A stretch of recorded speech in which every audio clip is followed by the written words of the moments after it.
Alright, we are back and ready to continue on with the speedrun. So we just left Sanctuary here. We are headed to the fridge now. So, I love the way you vault hunters. basic path for this driving is right there. It's a lot harder than it really looks. You're probably gonna bonk into a lot of stuff. But then again, driving in this game is, in general, very difficult. So it's just one of those things where do your best. I guess I could talk really quick about boost management because it is important to your speed. Just as a general thing, once you start boosting, you want to not stop boosting because basically anytime you stop boosting, there's a big delay in your recharge. So then basically once that's the whole thing, just kind of start but don't stop. So anyways, we're gonna get our infinite ammo back now. Same way as always.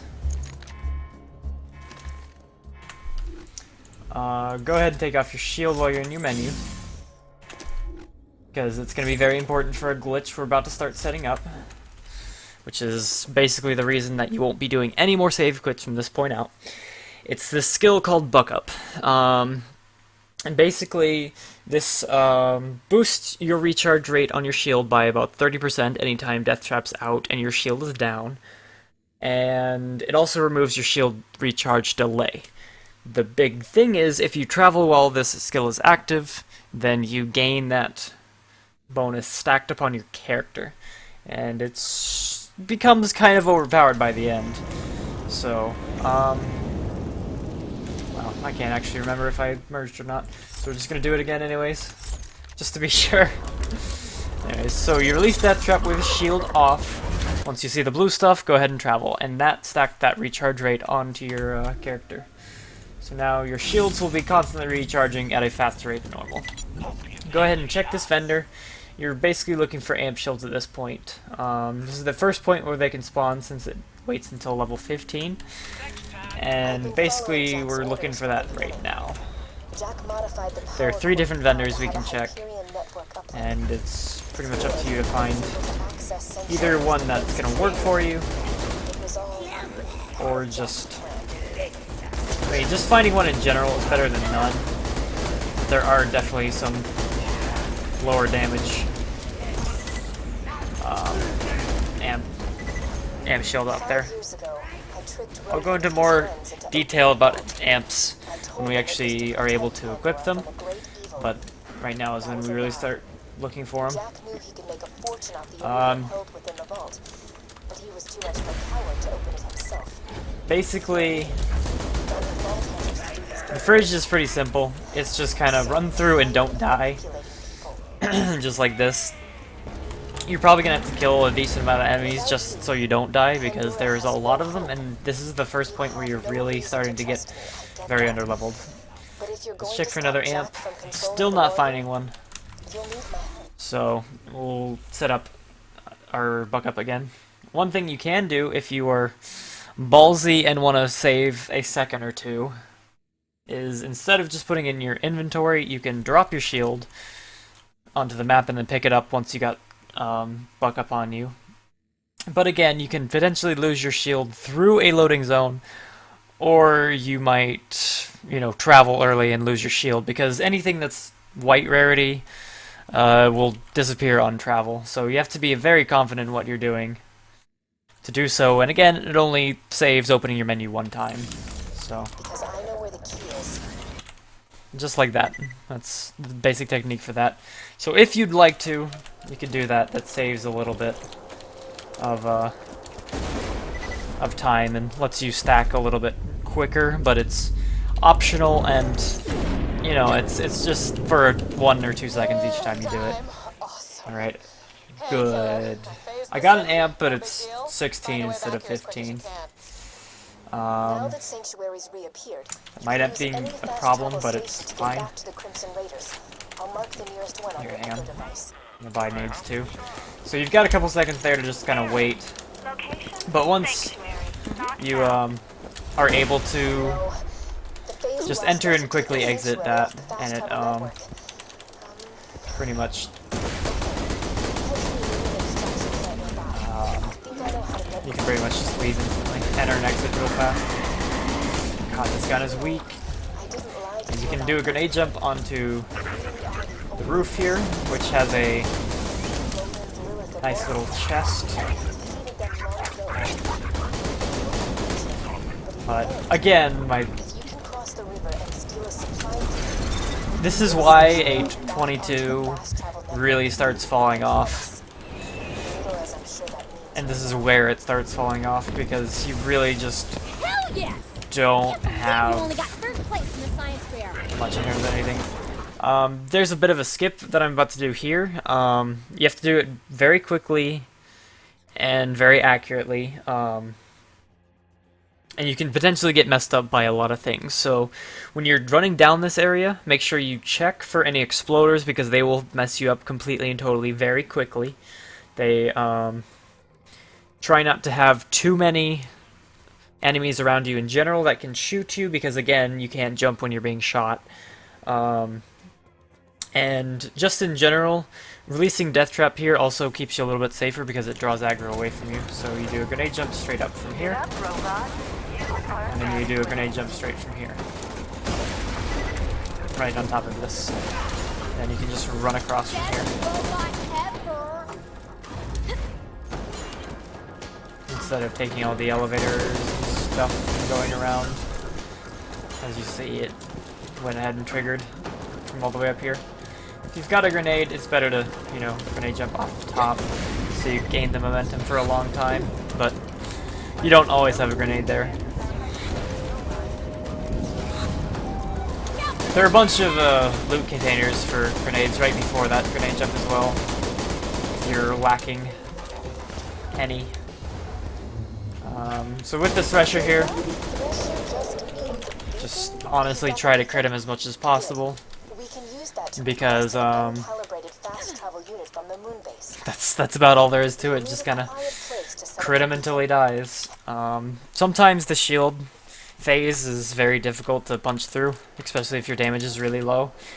So just kind of aim for his eyes and maybe even his tentacle at the same time, if possible. And that is pretty much going to be something important for you. Alright, so get your car back out. And then what we're going to do is we're going to do the same basic thing that we did in Three Horns Divide the first time. We're going to hit this save point so that we can travel back there later and save a bit of time. And then we're going to drive to Overlook directly. Makes the driving a lot smoother as well. It does lose a little bit of time. Oh god. Oh god. Yeah, don't do that. So then, when you get here early enough, and Jack is still talking like this, basically it does a dialogue skip where you don't have to listen to Mordecai here. You can just kind of place the beacon instantly and don't have to wait for anybody to be talking or anything. If you get lucky here, sometimes you'll get guns, but I'm, of course, doing a tutorial where I'm not going to get a damn thing. Go ahead and sell my extra stuff. And for this area, I have a very detailed tutorial, well, at least mostly detailed tutorial on my YouTube as well.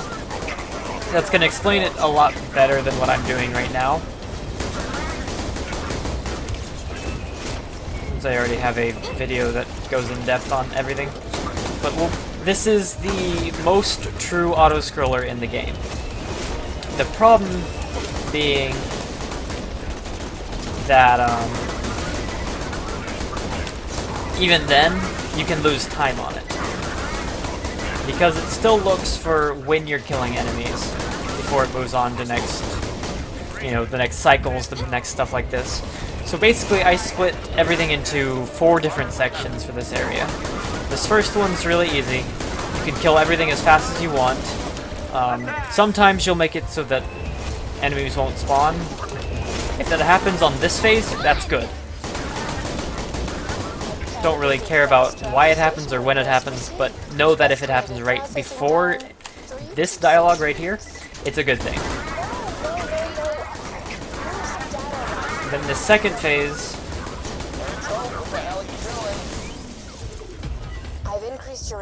is one with exploders, and it's the one that is where time matters.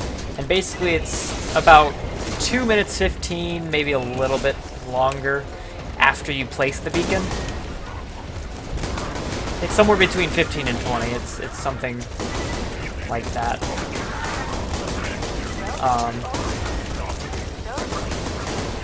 That you have to kill this second wave of exploders that's about to spawn by yeah, so killing this wave is basically what sets the trigger for the next wave to come. So it's a good idea to leave 3 loaders alive right now, and then just kind of wait until 2:15 or 2:20, either one of those. I would play safe with 2:20 and then do 2:15 if you're feeling a bit more risky. So once 2 minutes 20 has passed, which I don't have a timer open exactly, but I'm gonna guess right about now is fine. Yeah. Kill one of the 3 loaders and it will move on to the next one. So that probably lost time because I'm not exactly timing it fully, but it's just kind of to show you that as long as you wait long enough, it works perfectly.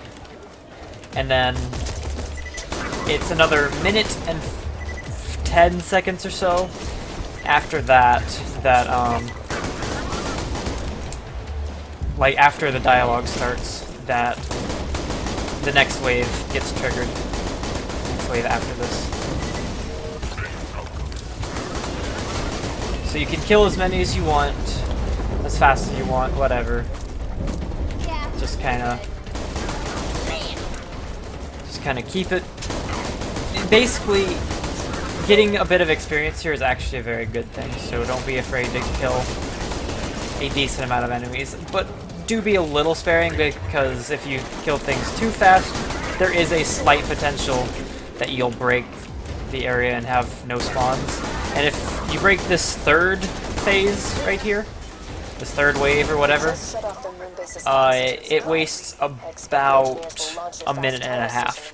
The same thing with the second that we just did. If you kill like that second wave of exploders with without waiting the full amount of time, basically what happens is you waste about 45 seconds to 50 or something like that. Ooh, look, an anarchist.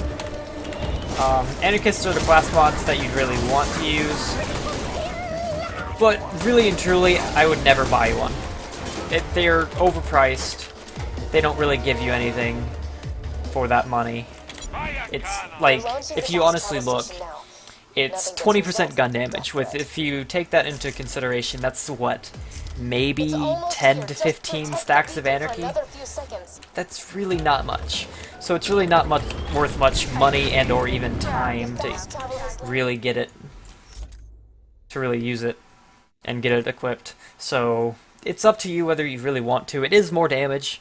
It is an extra 20%, but that is applied.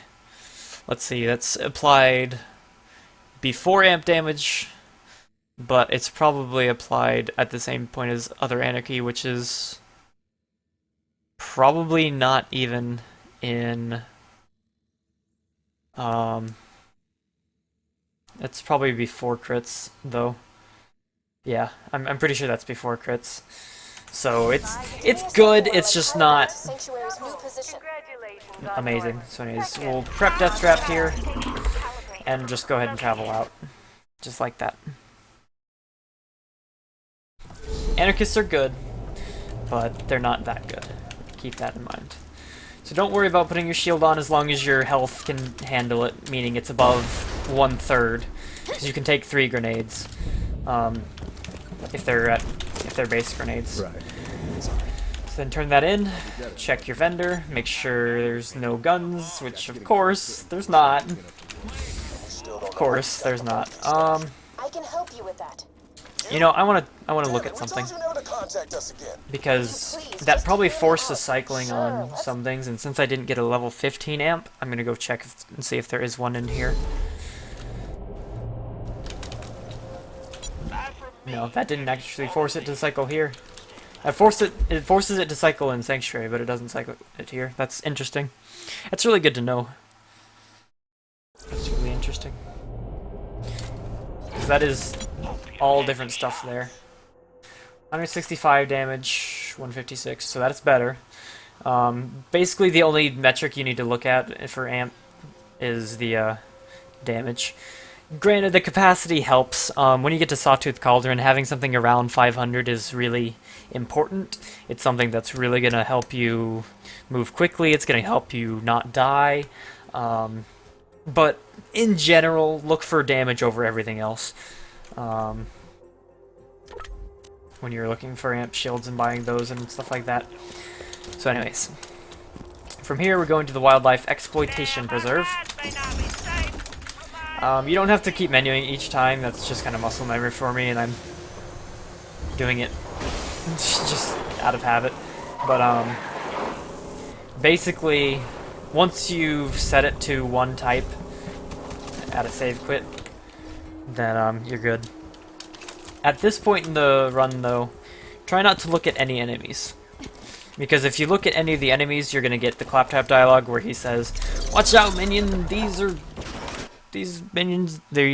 enemies will probably kill you." And we're going to be using that for a dialogue skip here.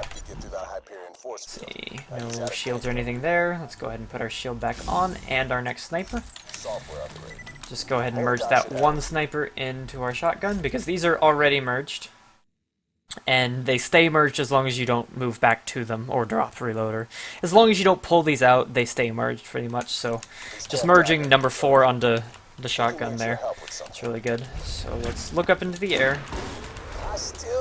Trying to avoid all the enemies. Get a grenade jump. And let's see. I'm gonna go over all of the advanced skips as well as the easier skip throughout this area. The easier stuff. Just know I'm not going to be following the exact path that you would take if you don't want to do this.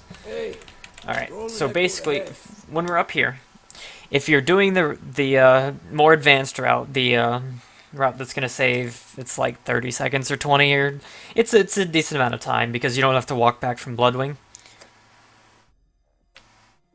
But you can run directly to this door if you're not going to do it. If you are, then the path that you're going to take is right along this, and then you're going to jump on this rock and jump over this. Well, as long as you make it here, you're good. Because what we're doing, the basic methodology behind this skip is to skip all of the new use stations, basically, and so that you can death warp to the beginning. It's what I'm going to be showing off through this area. Just know that, just do everything I'm doing minus the things that I say are extra. And if you're planning on not doing it, because it is a fairly minor time saver, but there are quite a few grenade jumps with it, and there are quite a few somewhat tricky things to do. So anyways, so we're just gonna grenade jump off the top here, which I missed, of course. Who'd have thunk it?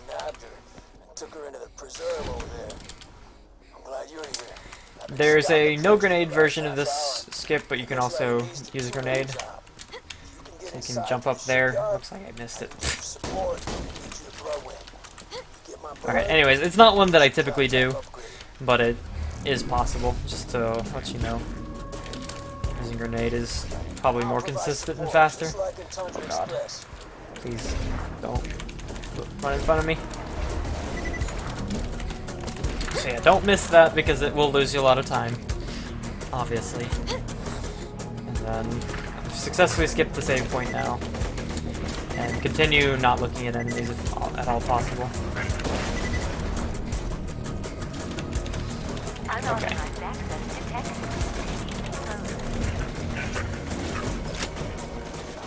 Just kind of hide and grab these grenades right here. Real quick. And wait for Mordecai to stop talking right about now. And start looking around for enemies that'll get you the dialogue right here. I don't know why that didn't work. But Mordecai, that's the basic idea of what you're supposed to do. You just get Claptrap's dialogue to override everything. Then you can just kind of blind fire until it works, more or less. Get on top of this. And do a grenade jump right off the top of this little thing here. However, being trolled a little bit.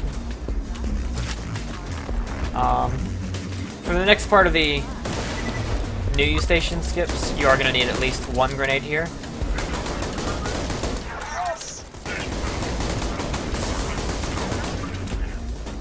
But, Welcome to the wildlife exploitation preserve. it's not super necessary. Well, well, scratch that. I'm just gonna jump up onto this thing, and up onto the... Either the ropes are just down below. Just don't go this way, because... Unless you're skipping the new use skips, in which you can just go in there, check the chest, hit the new you. All the above. That is something that will work for you. But that's the basic path you want to take if you're skipping everything. It is a more advanced route, but it is a big time saver at this point. At this point, you're probably going to want a much better shotgun than what I have, just because you also want to be able to gather a good amount of experience while running right about here without losing any sort of time. Now it's time for the waterfall skip. This badass will leave me alone.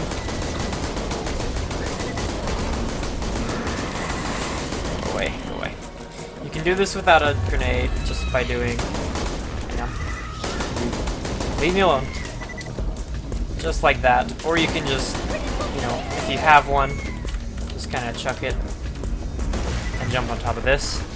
Hug the wall as close as you can, and then jump onto this. Yeah, these guys are really loving me. Oh, nice boost though. So damage boosts are very situational, but they are things that you can get every once in a while. In this fight, focus on stalkers very heavily and the loaders that land around the bottom. Because the loaders up on top don't actually have any bearing on how this moves forward, so you don't have to really worry about them at all. Just gonna kill these and all the stalkers until this badass stalker spawns. Which once he is dead, he'll not run the hell away from me. There we go. Then the super badass loader is gonna spawn right here, and hopefully I've got the damage to actually take him out. It's gonna be close. Nah, I got it. So that power loader is not helping in any way. Okay. Doesn't look like he actually gave me anything good. So, I'm so desperate for that new shotgun. Where my experience is around what you want it to be right now. If you're at least level 14, I'd say you're at a good point of experience. Other than that, you're a little low, and you're going to lose some time to not having a level 15 amp or at the next area. But you'll get it pretty quick. So even if you're close to 14 right now, it'll still be fine. This next jump, which skips the final new use station, which again is optional. You want to get rid of any barrel that is not explosive or slag. I'm going to want to kill these badasses because they're going to murder me. They're going to absolutely murder me. This is their shock. Just like that. Okay. So basically, do a grenade jump right up here. Just like this. Jump right here. and walk around the save point. Otherwise, it's just kind of run straight through the exit right there and do the same basic run along the left, down the left side of me down there. So then you can just exit the out of bounds just like that. Alright. There's two ways to do this next Bloodwing skip. Next part of the Bloodwing skip. Or skip 2 Bloodwings, not even the Bloodwing skip. If you're gonna do the fastest way, grab grenades. If you're gonna do the slightly safer but slightly slower strat, that is also faster in co-op speedruns, you're gonna want to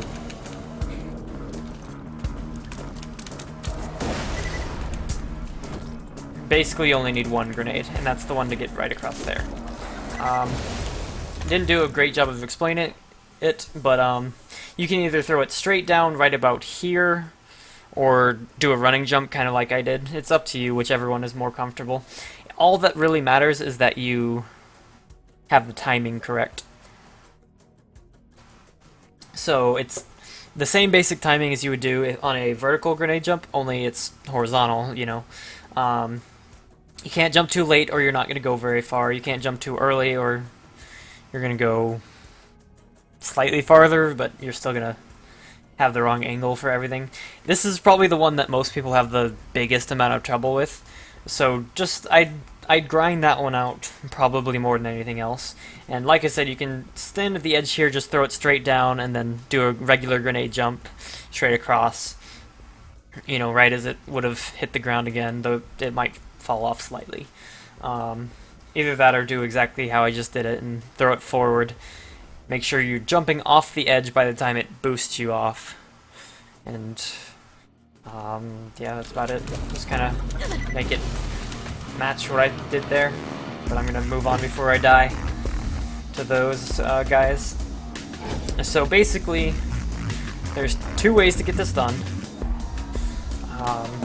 You can either go this way with 2 extra grenades, which is slightly faster, or you can come this way, which is slightly slower and potentially a little easier based on you and however you work. So you want to, for this one, you want to jump onto this, and as you can probably see, I don't know, it's not the easiest to see, but you're in a very precarious position right now. You can easily fall inbounds. This is the ceiling, it's not very solid. So basically, if you see that little black stripe, that's kind of what you're aiming for. Though, I'm a little close to the wall. You should just be able to, yeah, you can just walk around it. Yeah, see? That's what you're trying to stand on, and this is where you're trying to make it. This little thing. So you're walking there. You can either walk just across or jump across. Either one doesn't really make a difference. Then you want to just run and jump onto this little thing. So next thing that is done is there's an invisible wall right here, and you want to jump around it. So you can either just like run and air strafe around it, or you can, which I'm not comfortable doing personally, or you can try and bounce around it. So you can just run like at a shallow angle to the wall. If you're too far this way, you're not really going to bounce that well. So aim right about here-ish, and then turn right after you hit the wall. And as you can see, I'm now basically in bounds with the fight. But before I do anything like that, I'm going to show you the other one. The faster version. Let's see. There's a way. Yeah, there we go. Okay. I knew there was a way back. I just had to find it real quick. So, you're going to be right here. And I jump across. And then what you want to do is trigger the cutscene right here. And the only reason that the way that I just showed off, where you're up in that corner, is slower because it hits the cutscene about 5 seconds slower. You're actually fully in the arena at that point, and you can just kind of chill out inside of this and blah blah blah blah blah. But this way, you'd hit the cutscene, and then you'd come do a grenade jump. on top of this, because as you can see, I can't exactly get in the arena from here. So basically, you have to avoid this invisible wall that's on my right, where I get kind of stuck here. Just kind of go around that, jump onto here, and then you have to do a relatively perfect grenade jump straight up from here, on top of that. If you get, like, if you don't make it all the way up, you didn't make it. And you're gonna have to either retry or do it again later. So I'm gonna hit the cutscene for you and then show you what it's supposed to look like. It's why you want 4 grenades, just so that you have a backup for this. But you can also just do the other skip, which is gonna be slightly slower, but it's a really minimalistic difference. It's 5-10 seconds, I'm pretty sure.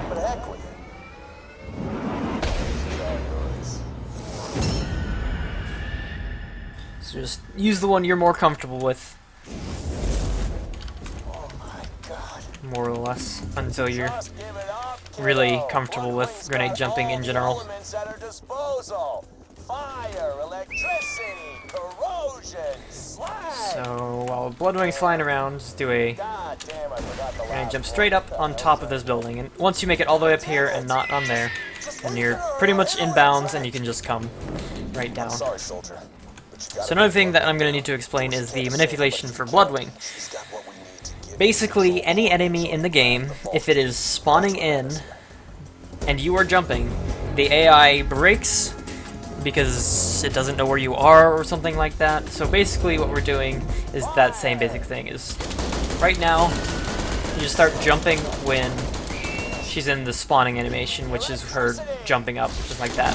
So right if that starts, just mash the jump button, and as long as you don't do it too early or too late, which I'm pretty sure I started too late there, then it pretty much works. So right as she starts moving, you can freeze her just by jumping in place like that and just kind of get as many crits as possible. Now I'll show what to do if you did not skip all the new use stations after our unfortunate bird friend has a bit of an accident. Rip Bloodwing. But anyways, so there's 2 different ways to get out of bounds from here. You can either do a grenade jump straight up from here, right onto this, just like that. You have to jump and hold forward basically at the same time, and it's a perfect jump, just like last time. Or you can grenade jump straight up from here onto the pipe, which is a little less precise. And then jump onto this little thing. Careful not to miss it because it is pretty difficult. You can either grenade jump straight from here, or you can get onto here if you're not terribly confident in your height abilities. So you just grenade jump on top of this thing and then just run to the end, basically. So now I'm going to show what to do if you have done the new use station skip. Just hit the elevator button twice and line yourself up right underneath this little platform so you get crushed. And if you successfully skipped all the new use stations, it will warp you right back to the start. So there we go.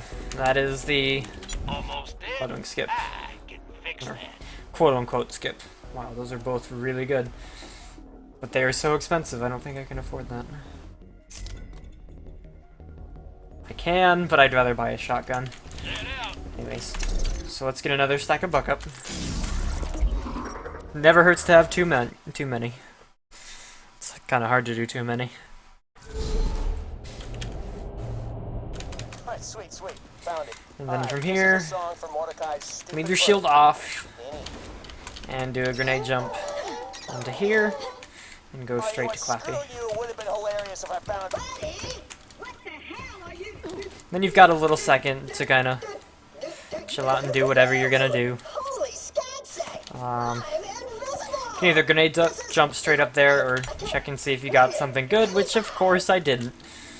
Oh man, this is gonna be a painful tutorial. So, take this note to You're going to deliver that note to a there we go. Grab both of those, and you'll probably be level 15 by now. You should have an amp shield. I'm gonna go check for one because I really, really need to get some sort of damage at the moment because it's gonna be really painful otherwise. At this point, this vendor has cycled, and you can maybe get something. Okay, see? There we go. So that's 95 extra damage, and the main reason why amp shields are so good and so important that I have not quite explained yet is that there is an amp shield glitch on patch 1.1, which is why we're using 1.1. So basically, what I'm doing is... Guns! Glorious guns! Man, still no shotguns. Though I bet those long riders are actually better. They're also identical. But basically what's happening is you see that plus 95 for my amp damage. That's actually glitched out so that it's being applied to every single pellet on my shotgun right now. That's right. Every single pellet. So I have 95 times 15 extra damage on every single shot. That's the very last thing that's applied. Amp damage comes very last in the damage equation, so it's not affected by anarchy, it's not affected by crits, it's not affected by anything else like that. It's just a flat 95 times 15 placed on top of your shots. Granted, that implies that every shot's gonna hit, which it's not, but I mean, it's still pretty massive, because if you think about that, that's almost 150, well, it's almost, what, 1,500 extra damage per shot, and this is a level 5 bushwhack. That adds quite a bit, and it's the biggest reason that you want to be level 15 at this point. Catch a ride! Very important.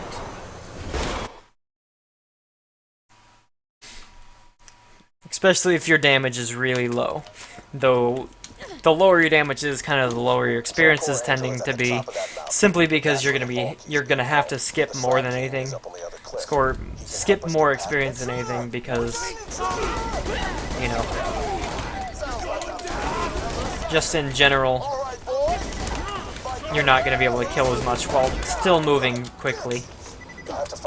So it's one of those things where RNG really matters in the run, simply because of how much variance there really is. How much the same thing doesn't always work just because your damage is going to be higher or lower than previous runs. It's just finding the comfort zone, and you'll kind of notice when you start running that the RNG feels like it sucks. That you can't get anywhere. If you get bad guns like this and do things like blah blah blah blah blah, it's gonna suck. Starting out with this game, if you don't get good RNG, you're just gonna feel awful. You're gonna lose time everywhere. It's not the best experience at all. However, the better and better you get, so many people have experienced the same thing. You start becoming less and less reliant on the RNG. And that's one of the coolest things in my mind, is just how much, even though RNG does matter, you start being able to take care of that and prevent losses because of bad RNG. Because you can, like, I can finish with the gear I have right now. It just wouldn't be a world record run by any means. And so, it's just kind of getting comfortable with the game that's gonna help. I'll go over this fight a little bit. Basically, Close Enough and Anarchy are your best friends, and they're really gonna keep you moving fast, especially when you have amp damage going off as often as it does. So just kind of shooting the ceiling.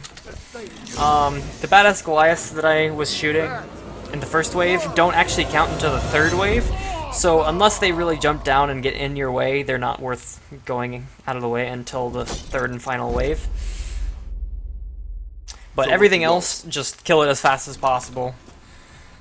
Hit him with crits, hit it with, you know, do whatever. When the slab here pops out, kill him instantly for a dialogue skip. Come on back and we'll see about getting to that door that'll only open for Jack. Great little Vladoff launcher here. That doesn't help me in any way. And I'm still trying to get lucky and get a new shotgun, so the end game doesn't blow chunks. Not at all pistol.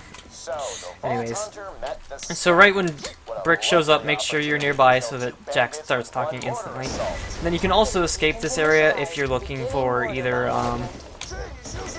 more gear or want to kill a few of those enemies early. Because if you kill all of those enemies early out there, you're actually going to soft lock. Ooh, 228, that's a good damage. Finishing with anything above 180 is pretty good. When you start getting into 2, 3, or even 400 damage, it starts really carrying you. Like, getting a good amp will carry a bad gun. Really and truly, with how much damage it actually ends up doing. What is that? Hand cannon. Nothing special. So follow Brick here, and the faster you get to this warlord, the faster he spawns.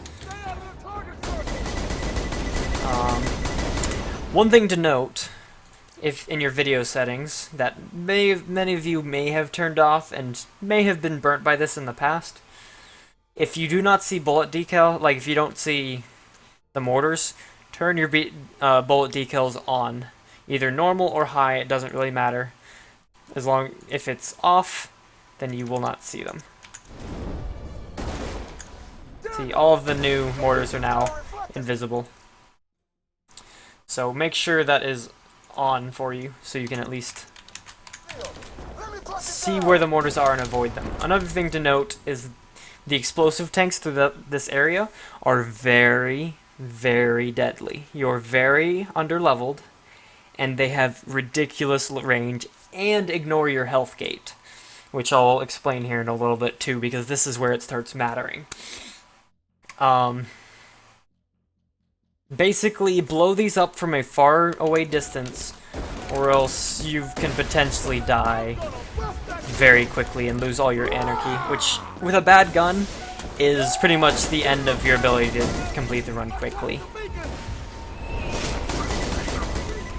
Because at this point, having a good gun, you don't necessarily need your anarchy, it just kind of is the icing on top of the cake and does everything for you.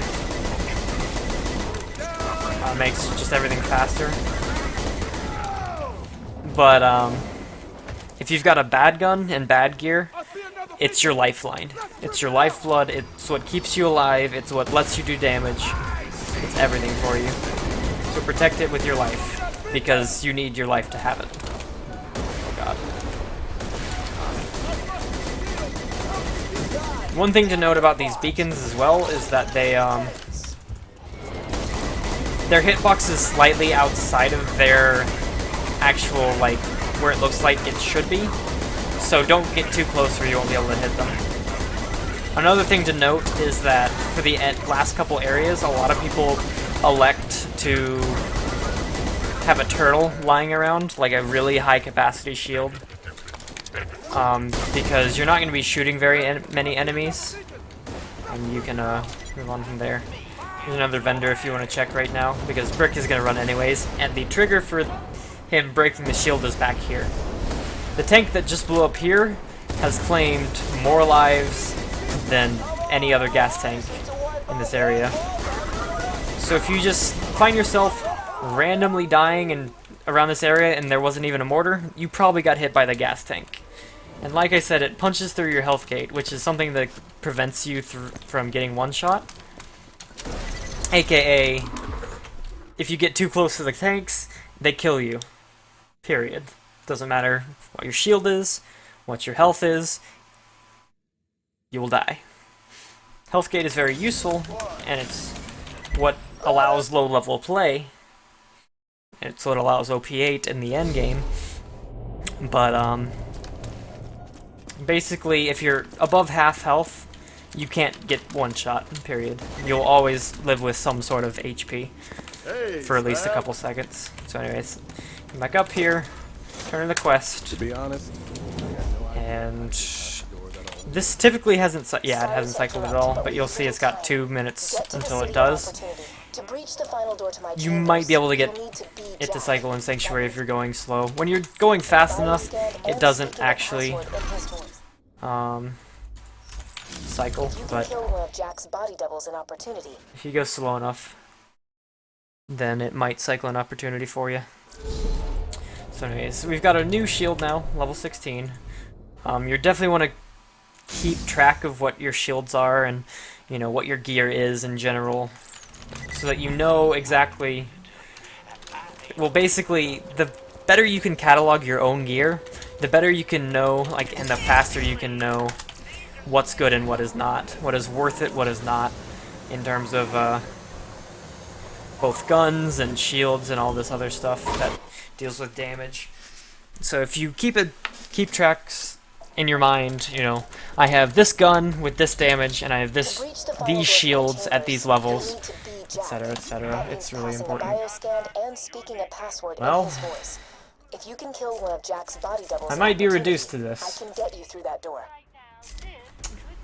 but I think I'm gonna have to buy this scattergun. Scatterguns are not really what you want to ever be using, but I don't exactly have the best option. Any level 21 gear you find in this area, you're probably not going to be able to use. It's just the bottom line. You're not going to hit level 21 very often unless you've killed way too much stuff. So look for anything 19 or 20. Anything past that is pretty much just a waste of time, waste of money, etc. Alright, so take the basic path I took there. You can actually go over top with the grenade, but it's whatever. And as you can see, we may have bad gear, but we still have good damage. Mainly because my amp shield's really good, and the weapon merging, as well as the amp glitch, really overpowers you, especially if you still have Anarchy. If you ever lose Anarchy at this point, you're gonna lose a lot of time and have a lot less fun, and a lot less of everything. But yeah, basically just keep working at it. You'll notice what I did there is I double tapped this one. The reason I do that is because the first time you play it, it skips a previous dialogue, but it doesn't actually register that it was time to press the button. So basically, hitting the button the first time makes the quest marker active, and then hitting it the second time actually plays it where the quest marker is expecting it. Warriors, we like to call them bandits. So This is going to work. basically, make sure if there's dialogue going on in this area to double tap. Like now. That required a double tap because Angel was still talking while that got hit. That's right. For $1,000, you'll be able to spend yeah. an hour with a life-size likeness of me. I almost have what I need. Hey, kids. Make sure you hit all these in about this order. Take this path. If you have a grenade here, you can grenade jump onto that little path. And if you don't, there's another way to still go over top here, just like that. It's a very thin wire that you can walk on, but it works. Button. Run this way. You also ought to know complaining about opportunities laws is considered verbal littering. If you couldn't tell as well, the speedrun requires a lot of clicking endurance. So being able to click very quickly for a very long time is a skill that you're going to want to need to have and or learn. Yeah, there's no amps anywhere. Luckily I already have a good level 20, but there's some runs where you're just going to get nothing. Get a bad shotgun, get a bad amp shield, There's just nothing you can do about it. It's just the way RNG games gonna work, where you don't get any good snipers, where enemies just troll you. It's All done. just the nature of Now the grab game. voice modulator. Great. Make sure you try and keep a level head as best as you can, Jack's voice because the game will troll you, the door. and you just gotta kind of deal with it. Testing 1, 2, 1, 2. Alright, The voice of a Worker is a hard worker. so you can jump right up here. Let me jump off the top and make it to the exit. This might have cycled. It typically doesn't. I wouldn't check it again. Say goodbye to your friend. Yeah, it did. But I still got nothing. Oh, wow. At this point, you're not going to be able to find anything on the ground that's going to get you any sort of extra damage. Mainly because after this point, there's really nothing that's a low enough level for you to use. Again, level 20s being the minimum. Or the maximum, rather. Hey, Slab. But yeah. This is it, everybody. Lily, Mordecai. So, right here, there's a really long dialogue Support from Thousand Cuts. And I'll climb up the control core angel from the cliff. that Yeah. Why ain't I going is unskippable. It's something that's very for Bloodwing? And you will, but for now. unimportant. So you can kind of just travel away somewhere. And you can also use this time to check, you know, Overlook or something else like that to see if you can get a new shotgun or something. You can never be too well armed. Which I'm still not doing. Wonderful. Even though you're not going to find anything on the ground, there are 2 sections where you can still check for minimal time loss. I wonder what it's like to have a husband. Typically, you want a grenade here so you can go over the top there, but I don't have one. If you are at 0, though, do buy some. You're going to need more than just one. FYI. Well, no, you're going to need exactly one after this. Or not. But, if you're at 0, it wastes a lot more time, so just buy it right there. Or, if you only have one, buy one there before jumping over. Because you do want to have one coming into Thousand Cuts here. If you don't, again, you lose a lot of time. If you slabs can't wreck some Because you either have to go around this jump that I'm about to do, or you have to, you're gonna hurt Jack by cramping you have to his buy trap some like right at the vendor over there. So, here's a really easy grenade jump here. Just kind of throw it in that general area, jump. You're gonna make it. More often than not. As long as nothing really horrible happens, it's pretty hard to miss that jump. Even Krieg can do it. It's not that bad. Probably the easiest grenade jumps in the run. Saves a lot of time too. Running around is very, very slow. Right here, you just kind of have to wait for Claptrap. Not a lot you can do. Kind of shoot some stuff and try to get a little bit of experience or something. It's up to you. Or you can just wait and stare at Claptrap in his annoying face.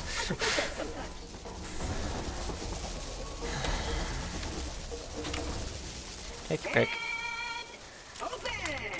This wall here is not very good at being a wall. You can jump over it with a grenade, or you can just kind of stand up the hill, run down the hill and jump, and go over it. It's a pretty bad wall.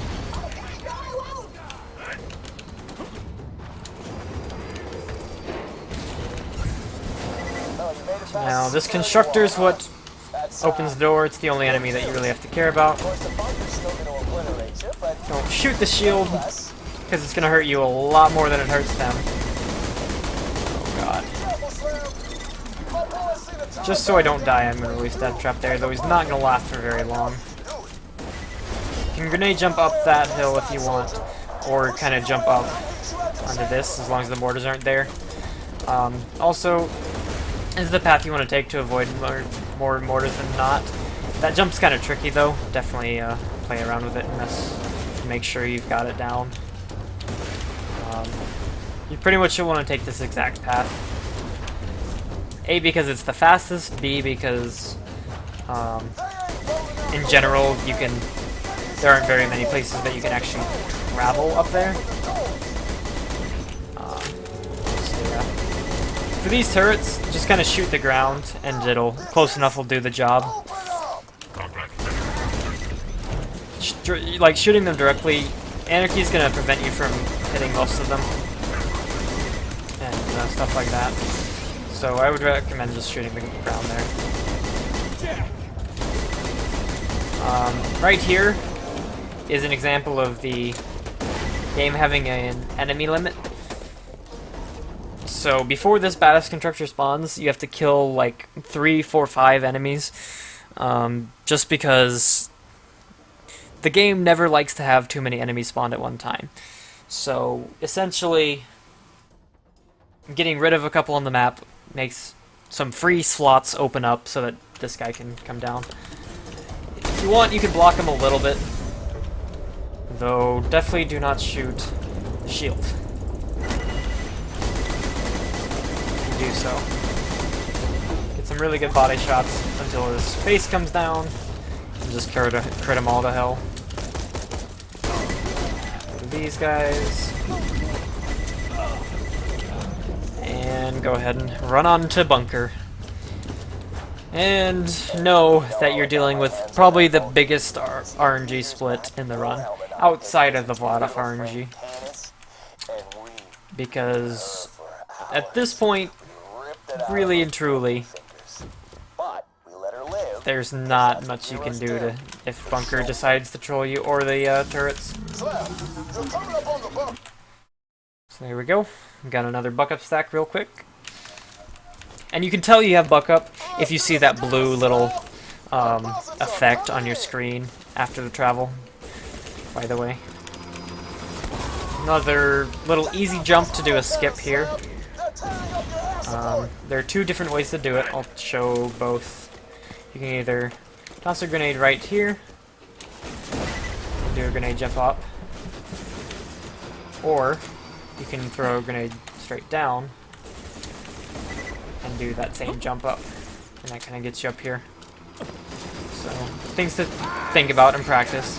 Another thing is, if you don't want to do that, just kind of run around. This just gets you to the cannon really quickly. And from here, it's all on RNG. Where they spawn, every single spawn is different. Every single spawn is random. You're very rarely gonna see any spawns that are like any 2 patterns that are exactly the same. Once you hit 17 and from every point on, your skill points want to come in here to Unstoppable Force, because that's your move speed, and it's 7% per level, which ends up being a pretty high number. 30% is pretty damn good, though it's really only 28 by the end because you only end up putting 4 points in. If you're really scared of the run and you really just need that extra health regen, cooking up trouble is not a bad idea, but definitely go into Unstoppable Force in most cases. It's going to be your best bet at going fast, because hey, it's a speedrun, right? We're trying to move quickly, and move speed buffs are pretty good. But yeah, for the cannons here, they're exactly the 11 spots, and they can spawn in any order. Nothing is guaranteed. You can get ones that spawn all the way across the map from where you are, like I did now. Or you can get the perfect cycle where everything is right next to each other. Very rare that you'll see things like that, but it is possible that you'll get some really good patterns and not lose too much time here. It's not the best. If you want, you can do a bit of a grenade jump. Up there, just like that.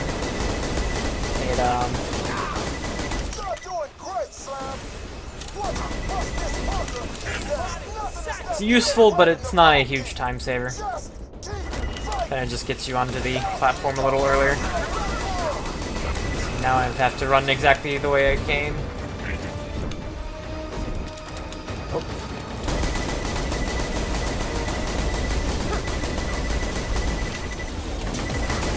Ow. Bad idea. Not Lotus hurt.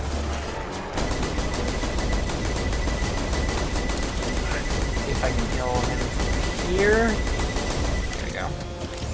If you'll notice how much extra damage the crits are doing, it's just from the 3 snipers on there. It helps just so phenomenally much in your DPS. But there are a lot of times where you can't hit crits just like that. Alright. From here, we are pretty much on the bunker fight. You really think I'd protect Angel with nothing but a couple of So, and some flimsy turrets? You see, you're not amazingly, at the bunker right now. The bunker this fight is a little bit RNG based. Who'd have thought? And it's really just on whatever bunker feels like giving you. There's a ton of different patterns that he can give you. There's a bunch of different things that can happen. Many of those just include him flying around for 2-3 minutes and wasting as much time as possible. He's really good at that. This is one of the biggest sections of just straight up clicking and mashing. Hopefully he doesn't chuck too many mortars right under your feet, and eventually he'll come do this.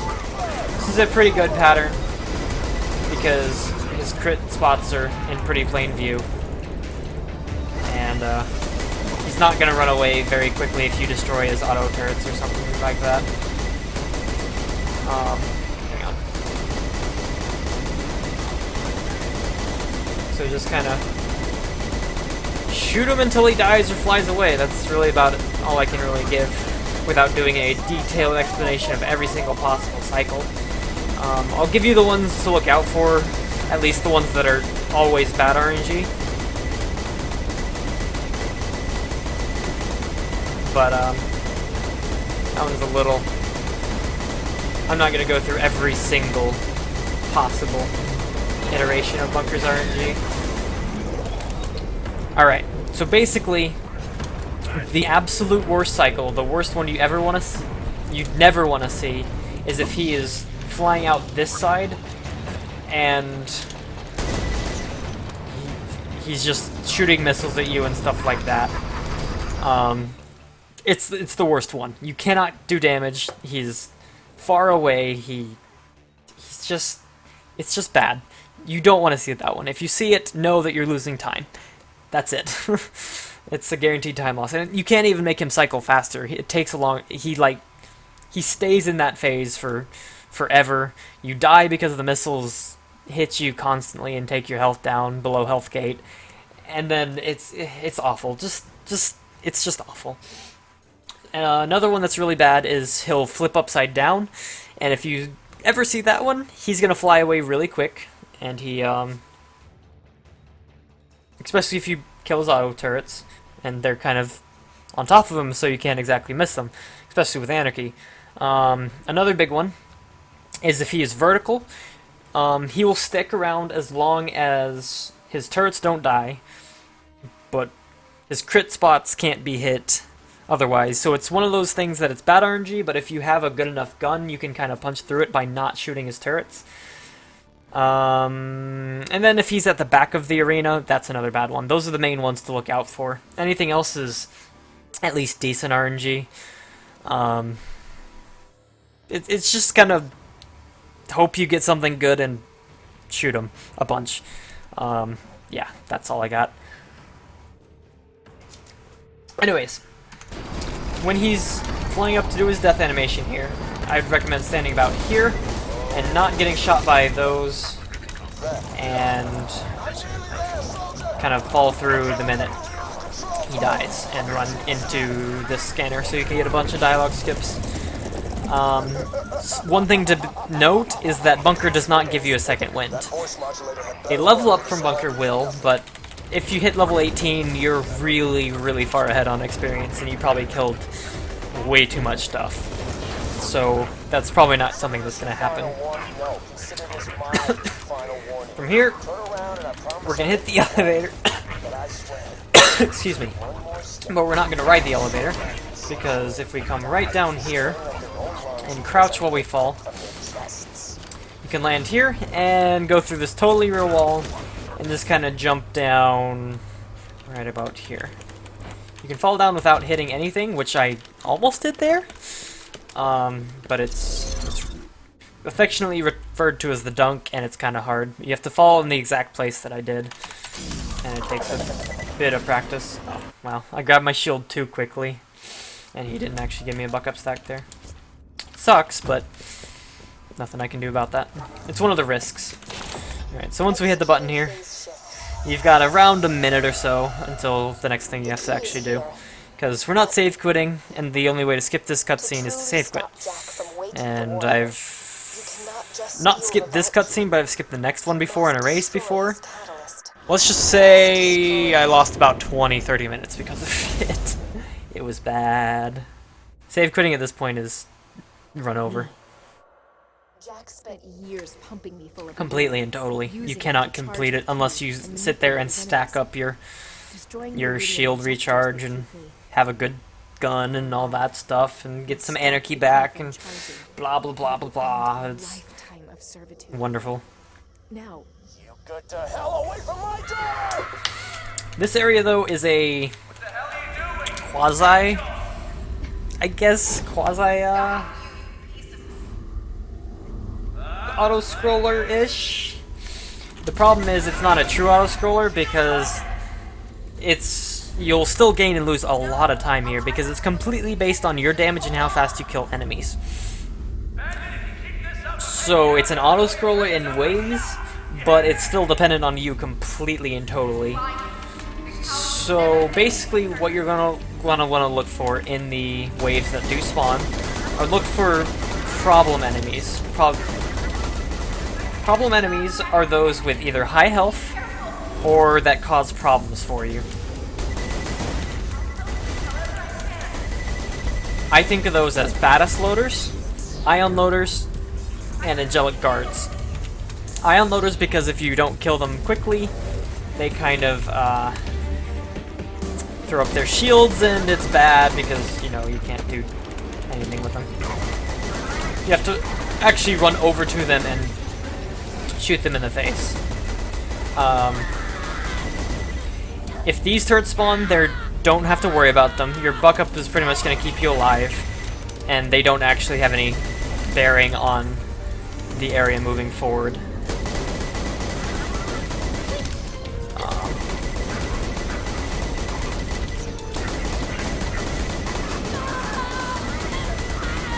Also, another thing to note is these shock field generators actually will give you a second wind if you are ever downed. So keep that in mind while you're going through this area before you destroy them all, if you're scared of dying or whatever. Did I miss something? Or is Angel a siren? So, another thing to do, another thing to think about is, you know, what order, you have to kind of map out what order you want to kill all the enemies in the room. So you see right here, this guy's really far away, and he's a problem enemy, so I'm going to take him out. Guaranteed. Gunloader I really want to do last, so I'm going to go kind of get the ion loader first, and then turn around and kill the gunloader.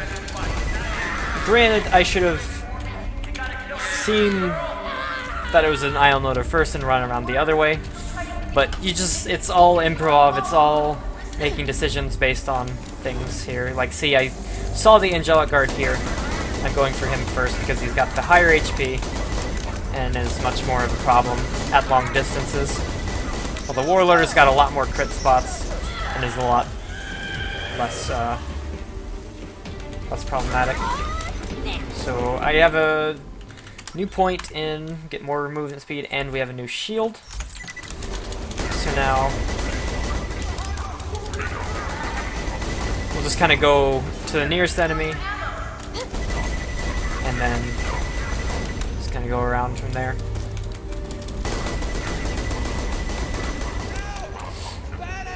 You can kind of bounce your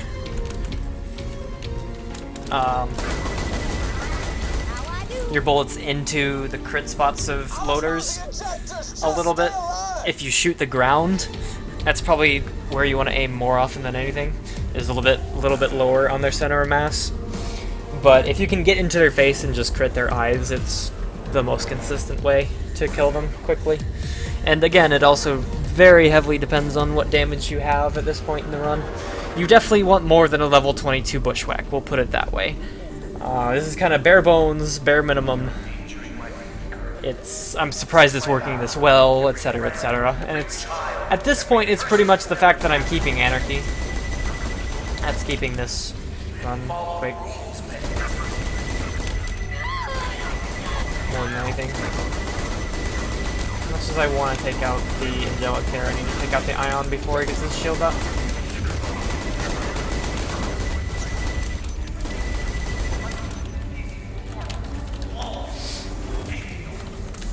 Let's see, Angelic first, and then Gunloader.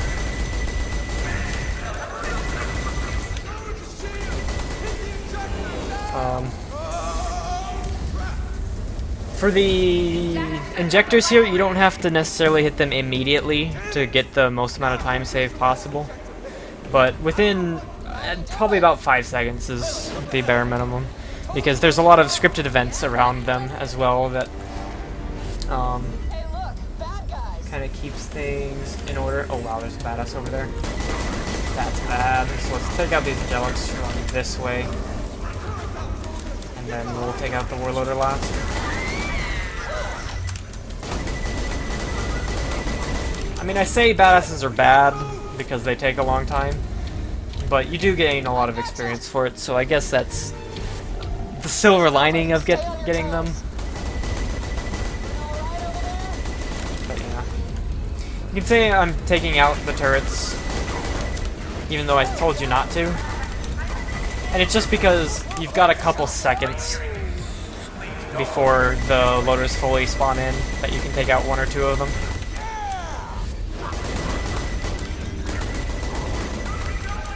Once you finish this wave, there are no more enemies, and when you're hearing this monologue from Jack, you can just kind of line yourself up with the injector and wait. One thing that Angel can do, which looks like we're gonna get a little bit of, is Angel can give you ammo right here, and waste a lot of time. Especially if she starts right as you hit the injector, because that wastes even more. And it's just kind of RNG.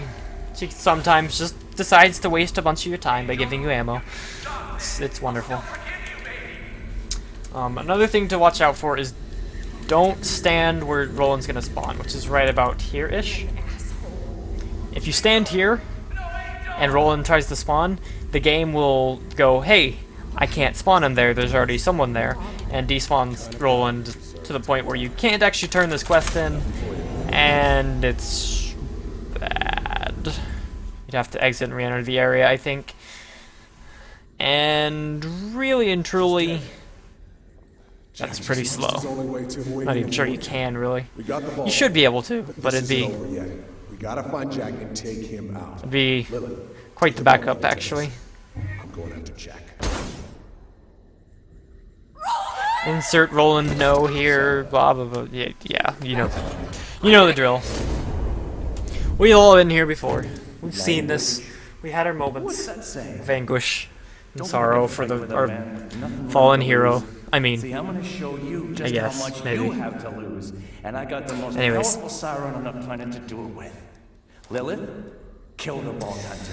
so coming up is a side effect of skipping the Marcus elemental quests that used to be in the route, but is no longer anymore.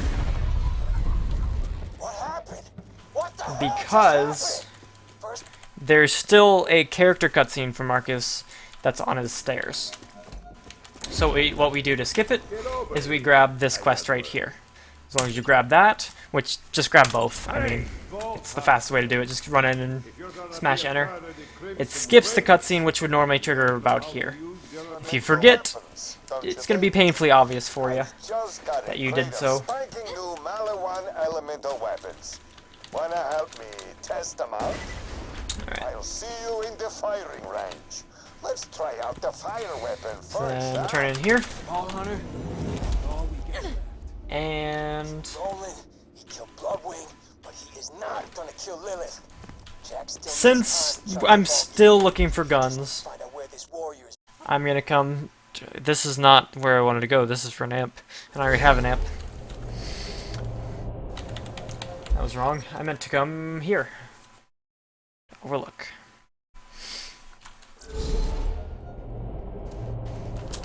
So let's see. Can I get something? No. Cash ain't worth a thing. Looks like we're actually going to be using that scattergun, unless there's something here, an opportunity. Oh boy! Sounds like a wonderful idea, right? Haven't found anything good. No. My weapon might- I've got one more chance, but yeah, I've got plenty of buck up now. I'm gonna kind of hold off on those from carrying out. All of the extra shotgun checking is optional. If you already have them, please don't do it. It's just a waste of your time. But if you're still at 20 to 30 damage like I am, even 40, I would recommend checking. It's less than 10 seconds to go look and see. Oh, around 10. Somewhere in there. 10 per vendor. It's worth it. Just go do it. That is the smallest thing I could have run into. Okay. But then again, that king was probably going to stop me as well. Anyways. Just kind of drive to Iridium Blight here. And follow the path that I take because it is the fastest way through this area. Done optimally, which, knowing driving in this game, you're probably not going to be optimal. No one is. Before Hyperion, this place was, well, still It is kind of a It wasn't this bad. oxymoron. Optimal driving? Yeah, no. It doesn't work. But anyways. So just kind of run around here. I would recommend not boosting yet. You can kind of like handbrake and then boost. You tend to move like slightly faster if you're handbraking at an angle. It's just very hard to control. Brick, got a plan to get to the So stockade? it's one of those things of it might save you a second or two, but you might lose that second or two if you hit something you weren't supposed to, etc., etc. Just a decision to make in the moment. And for the love of God, don't hit walls. Be better than me. My boys get At driving. fast up to the path to the info stockade. It's not that hard. Better firepower. Anyways, so enter Sawtooth here. And here is your worst nightmare. Here is To get to every where Sawtooth speedrunner's stands and keeping the bombs, you gotta go just through Guano Grotto. You fear. have to push through a buttload of Sawtooth. Sawtooth, Hell, especially with no you ain't planning damage otherwise, right? or low damage, hurts. And it You sucks. gotta steal some what? My slabs have been fighting the I am Sawtooth not for years. excited to be going into this with the gun I have. Because you're now 6 levels under. There's a grenade jump you can do here, but another way to do it, if you don't have a grenade or are scared of that jump and aren't able to hit it very well, is you can jump on top of this fire barrel slash elemental barrel, jump onto this pipe, and then just jump without a nade. Those are the two optional ways to get to here. Hit the button a few times because you'll probably have to, and then come over to this ambush commander, this door, which as you can see is already going so well for me.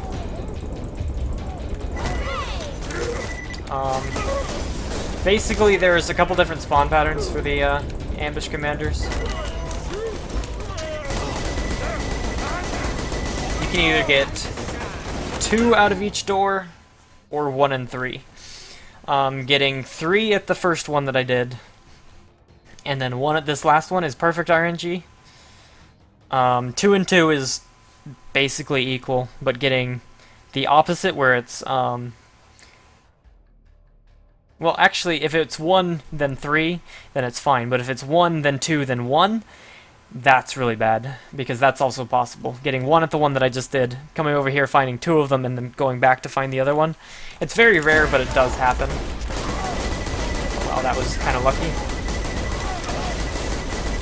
You can kind of do what I did there and avoid damage by making them swing their shield, you'll notice what I did is I jumped to the right and beyond the shield, and that'll typically avoid the shield and get behind them a little bit. It's not the easiest thing to do, but it's something that's possible for you to do. Another thing is you can get really close to them and then back up very quickly, so that you kind of AI loop them. But again, these things are not easy.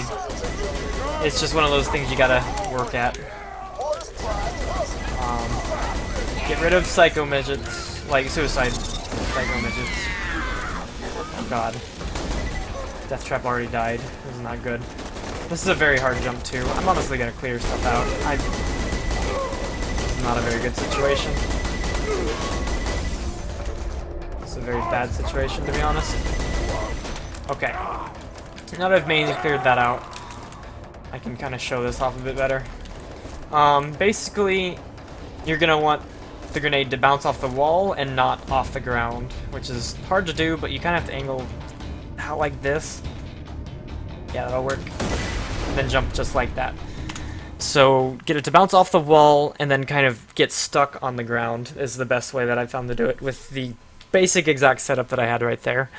So it's not looking straight down the wall, but it's looking at an angle down the wall. It's just try and set up like I did and see if you can figure it out. It's probably one of the weirdest grenade jumps and one of the hardest ones to fully get correct. So just kind of work with it and eventually you'll figure it out.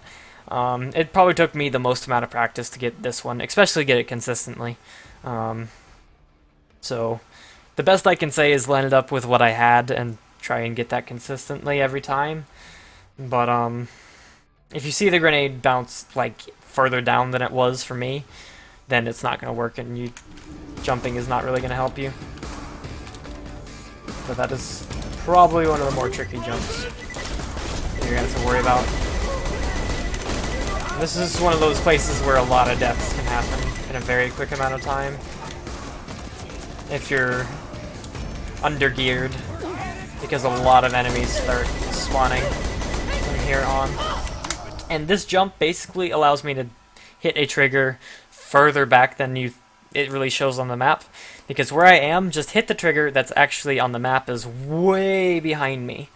So the trigger is actually really massive, it's just I'm hitting it from the back and then coming straight through, which saves a lot of time. Ow.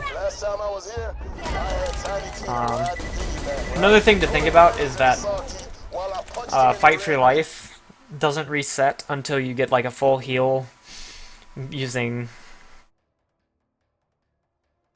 health files or something like that. I mean, it's really hard to stay alive, really and truly. If you keep going down in sequence without getting full heals or something like that, you can bleed out very, very quickly, and this is the place that's going to happen. You can either grenade jump up here or jump on this fence and then up to here, but this lets you jump over to here, just like that. Kind of clear out as much of the rabble as you can when you're on your way up here. And the hangar. And while you're running away still, try and take out Boombringer. Which does mean that you're a cool guy and don't look at explosions. So, you know, never fear, because even though your badass rank is off, you can still end up being a badass in this run. So, if you were ever scared of that, never fear. So it takes a while for the elevator to come down, so if it takes you a little while, don't worry about it too much to get down to mortar. You know, here I am, and I've still got a couple seconds. So you don't have to be fully optimal there. Though I will recommend that you get in here and press the button before mortar actually hits the ground, and hopefully you can stay alive. Because every once in a while he'll just murder you. The good thing is, if you do die in this elevator, just go ahead and give up if you can't get up. Because once you revive and come back at the new U station, it'll actually warp you up top here. It's Unsure why it actually works, but it does, so don't just take it and run. So giving up in the elevator will warp you up.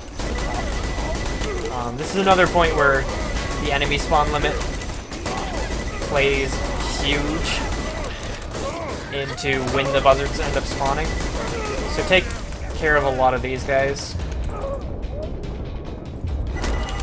very quickly, and you'll get a lot more buzzards to spawn very quickly. You can also do the same type of Bloodwing trick with these guys and jump while they're spawning in and they won't move. And I would recommend doing so, but it doesn't always work. This is another big RNG type section because of the way the buzzards can move. They're being very nice to me at the moment,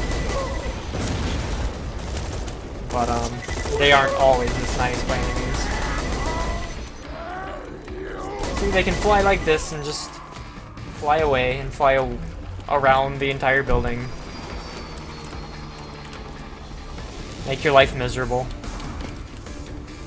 So, it's one of those reasons why mashing jump can actually help you a lot.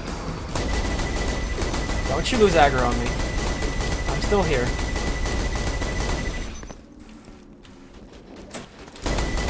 But this is kind of just one of those situations where you just kind of have to kind of hope.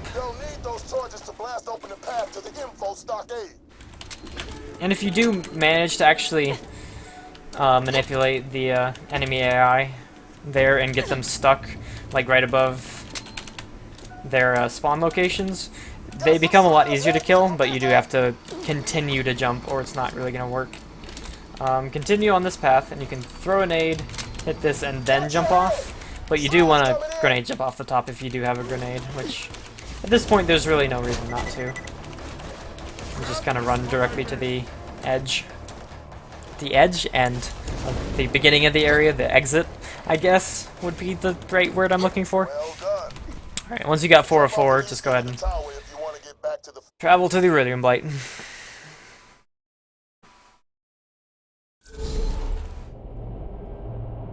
Okay. So re-grab your car and drive down via Nexus. This is about the point where you'd want to put on a turtle if you're going to use one, because there are very few situations where you're going to be using amp damage, plus you don't get amp damage bonus while you're in fight for your life. So using a turtle doesn't affect you at all, because typically you're not killing anybody, and having a really high capacity shield might keep you alive for an extra hit, which really and truly can be a lifesaver. It really and truly can be. Anyways, right here, pull up your car because it gives you your kill skill, and you're about to get a new one anyways. Just like that, and you're pretty much set. Run over here, hit the save point, and drive into the ladder, just like that. Be careful right here, your car can get stuck very easily, which might actually happen here, which it did. If it happens, just blow it up and run this way. It's 9 times out of 10 if it does get stuck like that, there's no salvaging it. It's a done deal. There's not much you can do, and it's just gonna be faster for you to grab this. You lose time either way. It sucks. But yeah.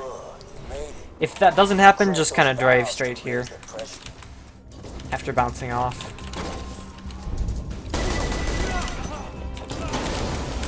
Oh god. That's an RPG loader.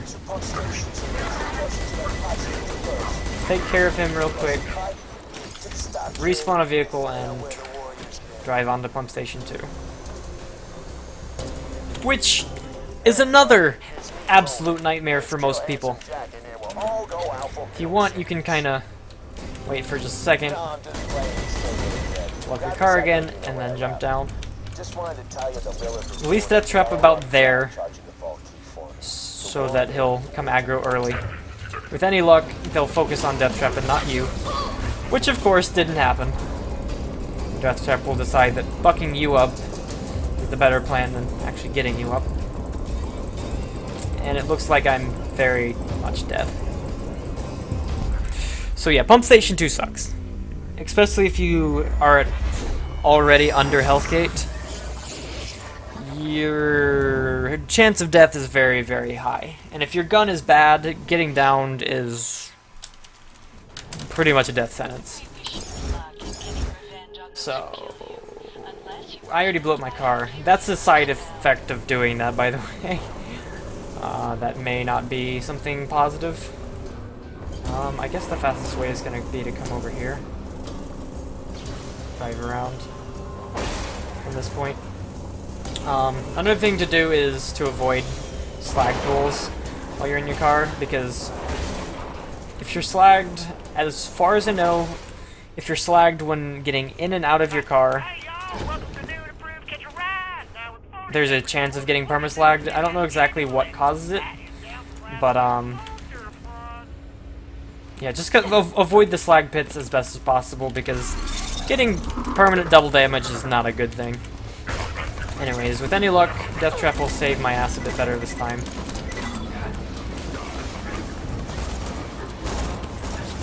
The guy with the slag pistols is really hurting me. Alright, looks like we got it this time. Right here, if you have Anarchy, I'm gonna do it anyways. Since I don't have Anarchy, it wouldn't really matter anymore. But make sure if you are gonna die here to Death Warp out, which is possible if you to keep your Anarchy, make sure you are on top of this like railing thing that I'm on before you get downed, because this is the way to keep Anarchy. So if you're in Fight for Your Life and then you fall down, it skips the death animation and you keep your Anarchy. Any death that skips that animation and just goes instantly to the portal will keep Anarchy, if you have any. I don't, so it's not a big deal, but it's, yeah. Make sure you redeploy your car here. Don't actually just kind of, don't teleport to the other car. It's a bad thing. If you're lucky here and go to the side right there, no one will see you. Looks like they did see me though. And there's an RPG loader with a forward launcher. I think there's one with a mallow on.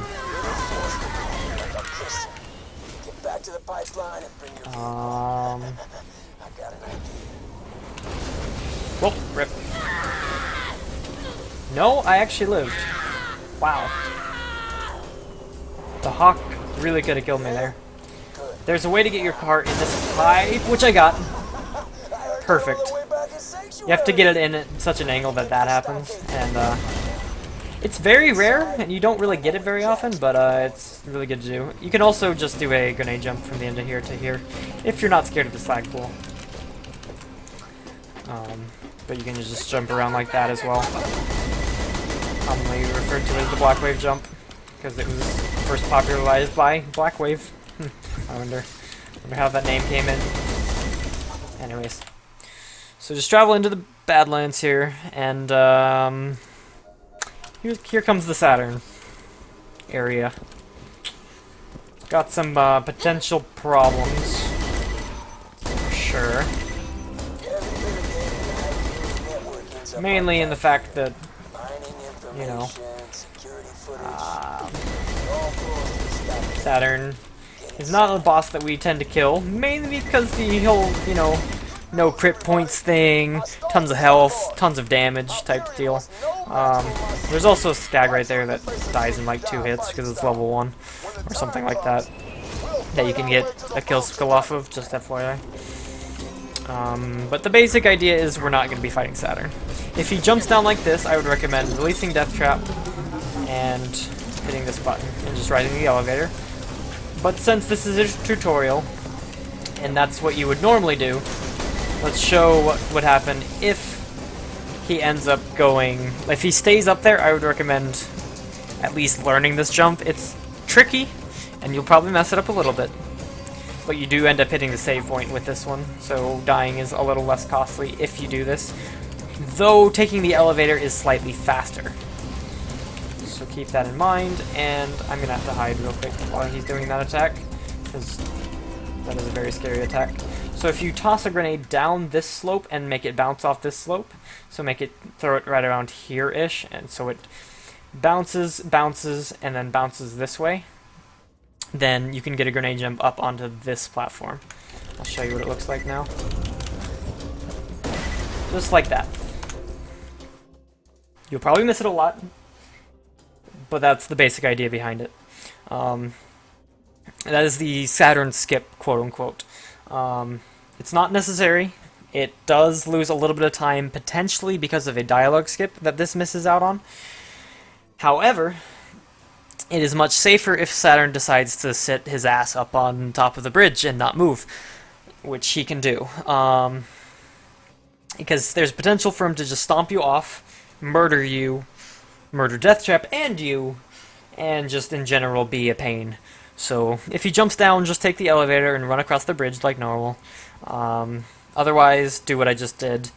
Unless you feel that doing that grenade jump is too hard and you just want to risk going up to Saturn and touching him and deciding, hey, don't murder me.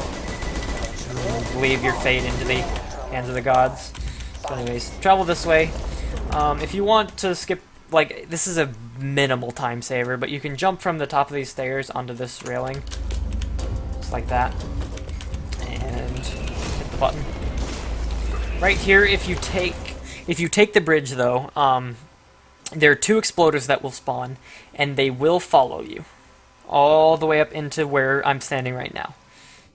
If you are taking the bridge and those exploders spawn, watch your map and listen, because you will either need to release Deathtrap if you have him, right here, or what you'll need to do is kill the exploders before they get to you by shooting them when they're turning this corner, or try and bait them out to explode and not hurt you. Because if you're health gated here, odds are you're going to get blown up and die, because there's a ton of enemies that want to kill you really badly. So just kind of try and lay low, and watch out for either exploders or any other enemy that might really be able to kill you, like that RPG loader right there.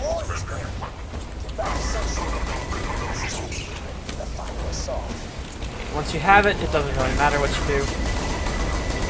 Just kind of run, don't die. And if you do end up dying, falling down here typically still has some skags that can get you up. Or give you some speed buffs. Buffs? Whatever I meant to say. So anyways, once you're done with that, just travel back to Sanctuary, because you are done with that area. That terrifying, horrible, disgusting area that has killed so many runs for so many people. It is easily one of the scariest parts of the run.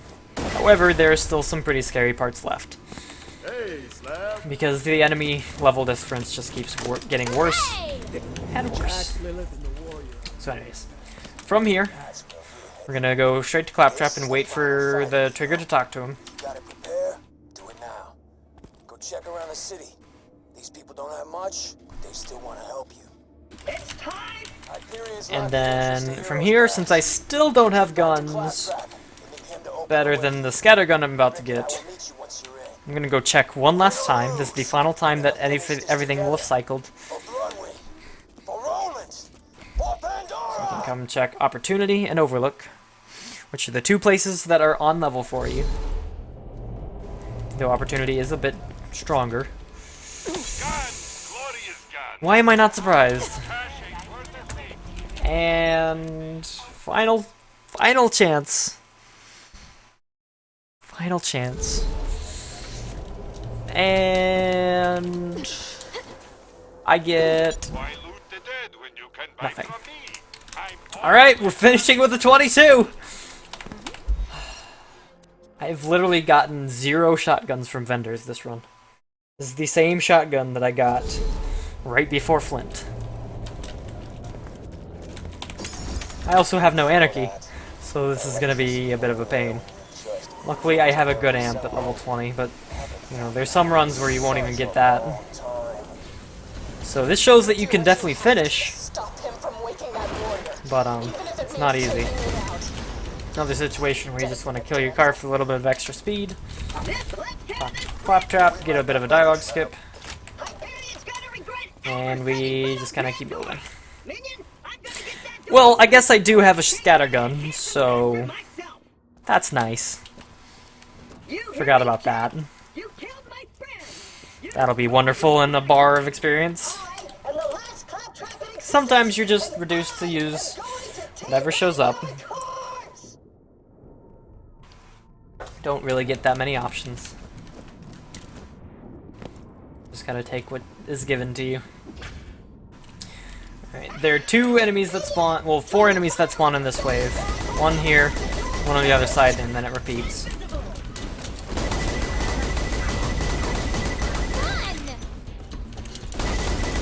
Which you can kind of quickly take care of, about like this.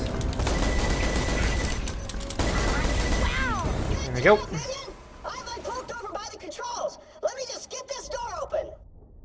Sir, yes sir. From here, you just gotta wait. There's a bunch of dialogue that you have to really get through in this endgame.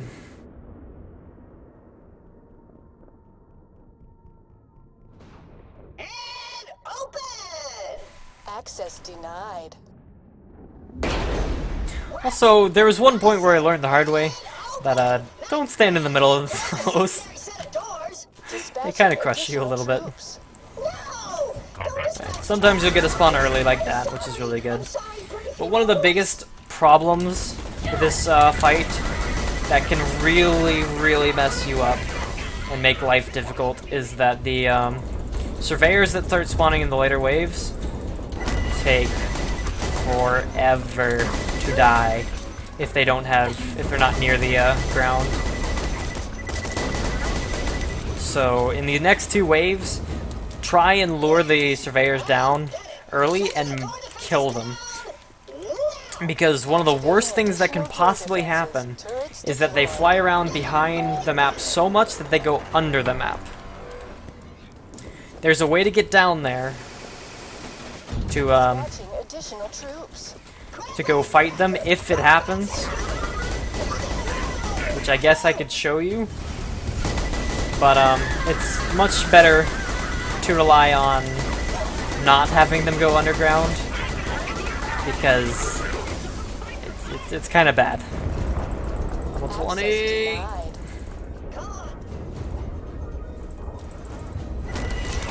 Okay.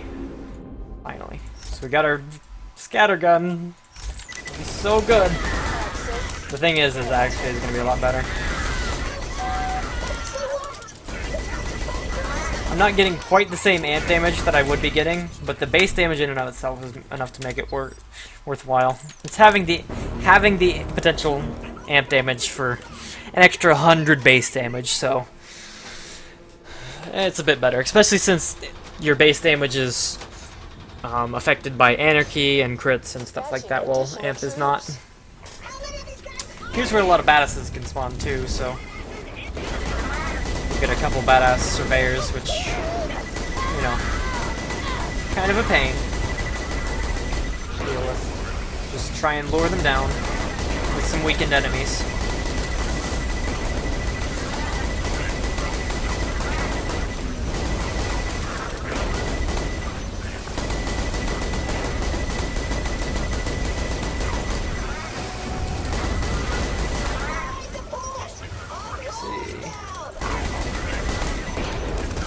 Come here.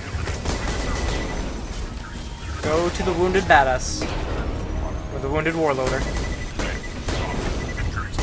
Please. There we go. That's one of them.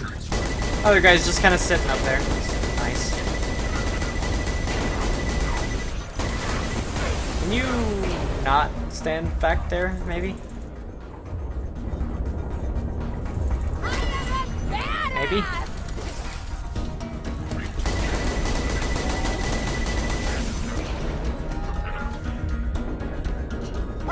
There we go.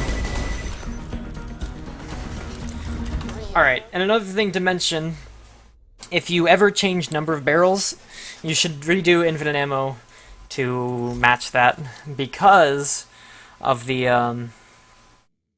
the whole, if you don't have an exact mag, your cooking up trouble isn't working. So as you can see, it's working now, but it wasn't before. So that set up my one infinite ammo, right? Yeah. So now I've got cooking up trouble doing its stuff. The grenade jump to get under the map, if you're looking to, is to jump onto this,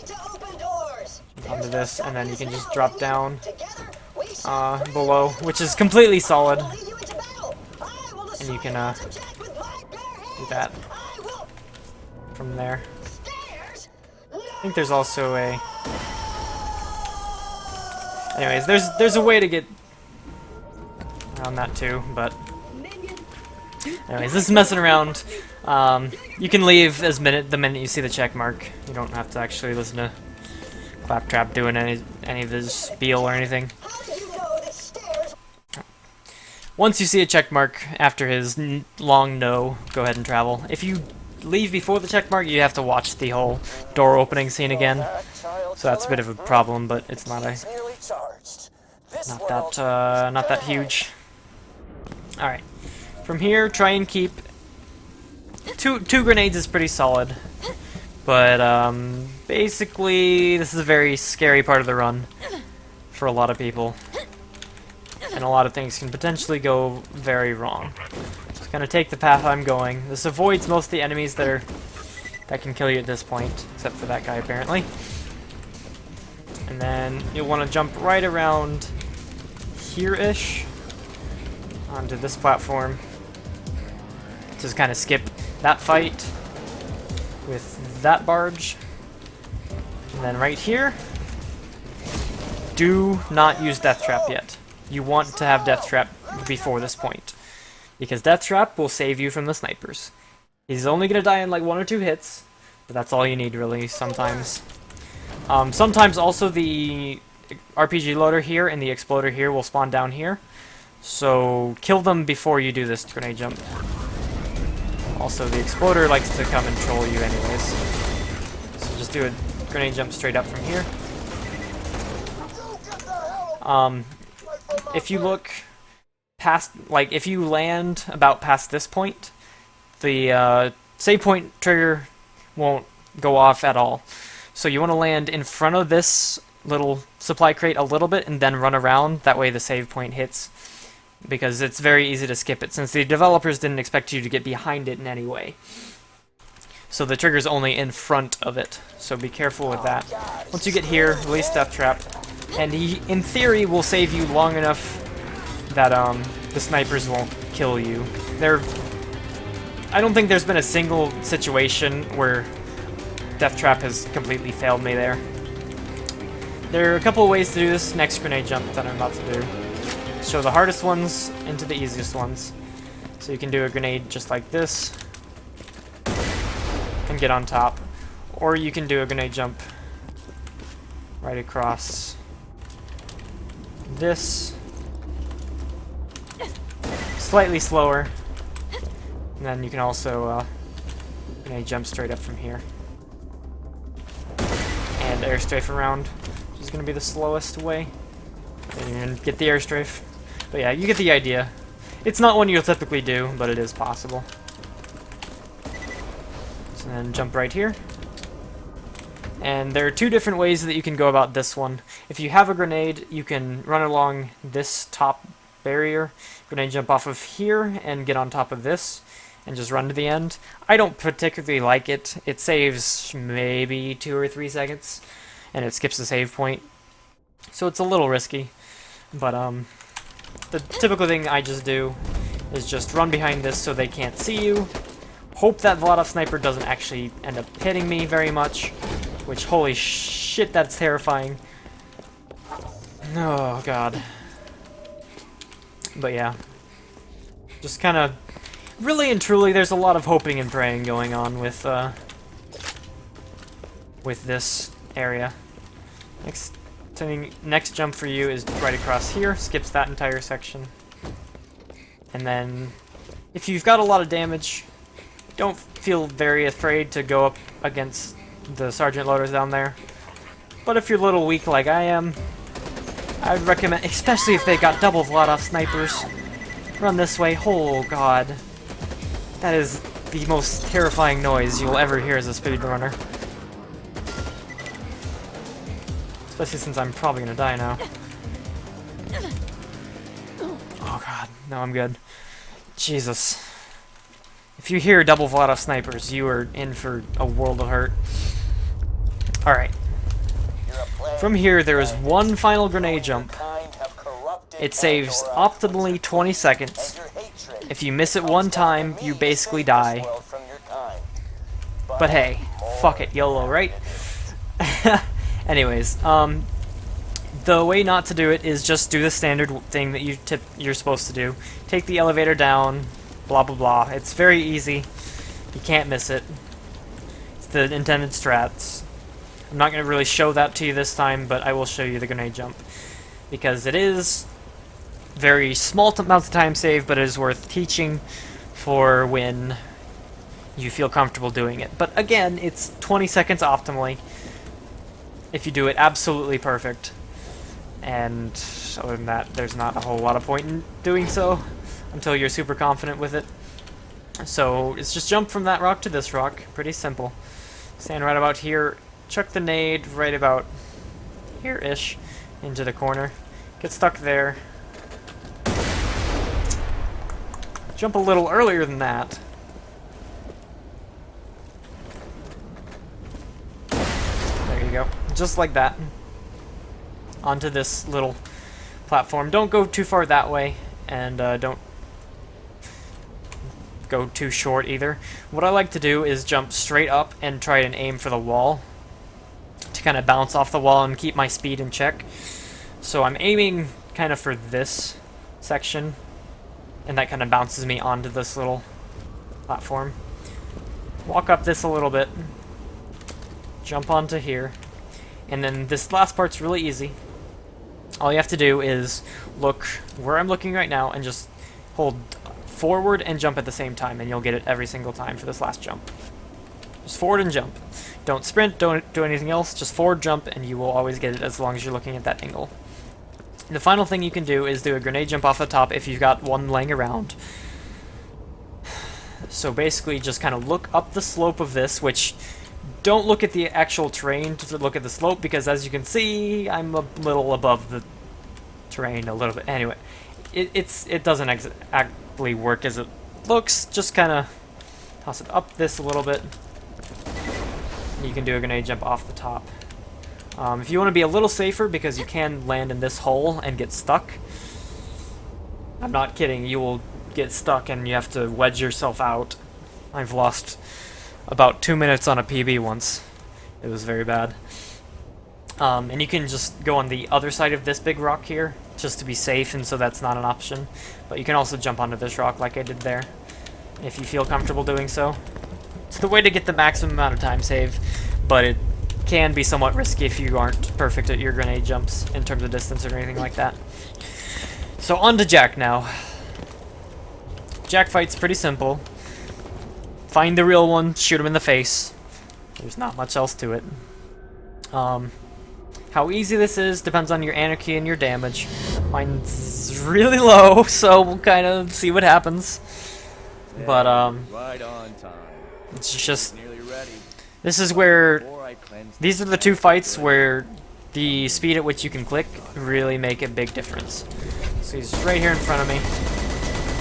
You can also lure Jack into the slag beam there, which makes him take a lot more damage, but it takes a long time to do so. So a lot of times, especially when your damage is really high, it's better to avoid that. But it's a way to deal with him if you've got really low damage. dying yet.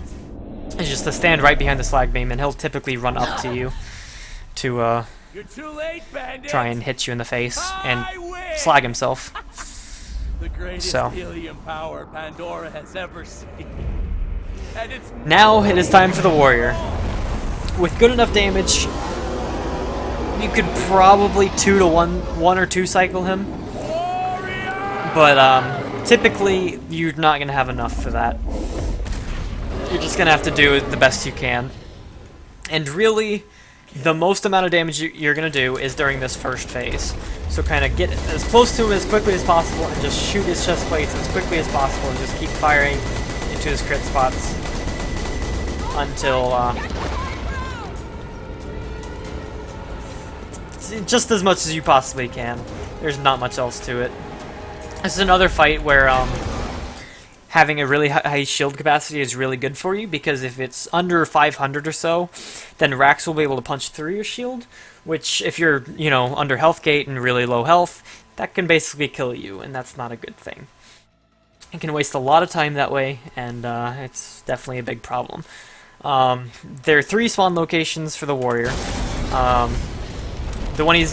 There isn't any one bad location except for the location he's at if it's the cycle before death cycle, which I don't personally include death cycle in the cycles of the run. You know, if it's a 1 cycle, it means you killed him, you know, on that very first one right there, on that very first cycle. But otherwise, basically the number of cycles that you get is the death. It's the number of cycles it takes to get him to death cycle, and then that's the basic idea. Death cycle always spawn there, and the reason it's bad RNG to get him there right before death cycle is because if he spawns there right before death cycle, then he takes much longer to come back up for his death cycle, basically. So we should be fine here. This should be the one right before death cycle, meaning that it was relatively good RNG. And as long as you don't lose too much time in the travel between the phases, like if you're guessing he's gonna spawn here, but then he spawns over there or something, then that's potentially some time lost. But it's very rare that stuff like that happens anyways. So yeah, this is death cycle. Just need to punch through the rest of his health. And there's the end of the run. The speedrun is basically over. About 20 seconds from the time you hit this button, the run will be over. And you can pretty much say congratulations for completing your first Borderlands 2 speedrun. And or, you know, billionth. Take your pick. So did I get a legendary? Maybe? There's gotta be a legendary somewhere. There's a couple things under him. So yeah, just kind of hit Jack instantly, and then timing stops the minute you hit the key. So see the check mark, and you can stop your timer. Slow down. And you are pretty much good to go. Hey, Lilith! Where the hell That were you guys is, 5 minutes ago? That is all there is to it about the Borderlands 2 speedrun. I think that's her way of saying. I hope this helped you guys. Again, if I missed something or if something's really confusing, feel free to ask questions. Like, you know, PM me on Twitch. It's been fun. Ask a question in the comments. I will definitely answer. I like helping people throughout stuff like this. That'll get you through the basic route. It gives you a bunch of backup strats and a bunch of, as well as the fastest strats. In general, the best things to do in each situation. And the rest of it's really going to come from experience, because it's one of these types of games that,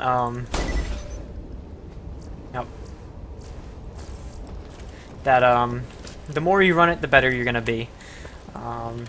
Especially with how hard it is to really practice the end game, since you're not going to have, you're basically going to have to stack up, buck up every time you want to actually practice the end game, which takes a long time. It can be a bit of a pain. So personally, my recommendation and how I like to learn this game is just to run it all the time. And the more runs you do, the more you're gonna know.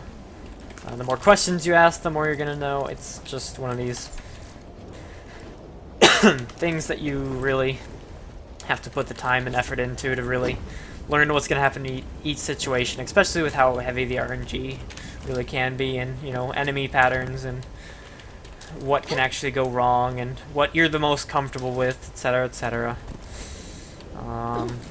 Doesn't look like I can see my legendary. That's really unfortunate. Wanted to celebrate with, get some hype. Oh well. Not a huge deal. Anyways, thank you guys for watching so much. Hope this really helps you. Helps those of you looking to get into this run. It's a very fun one. My favorite speedrun by far. I've done it so much, but it's just still one that I care about so much. So hope to see a ton of you showing up on Twitch, on the leaderboards. So thanks a lot for watching. I will have to catch you guys next time.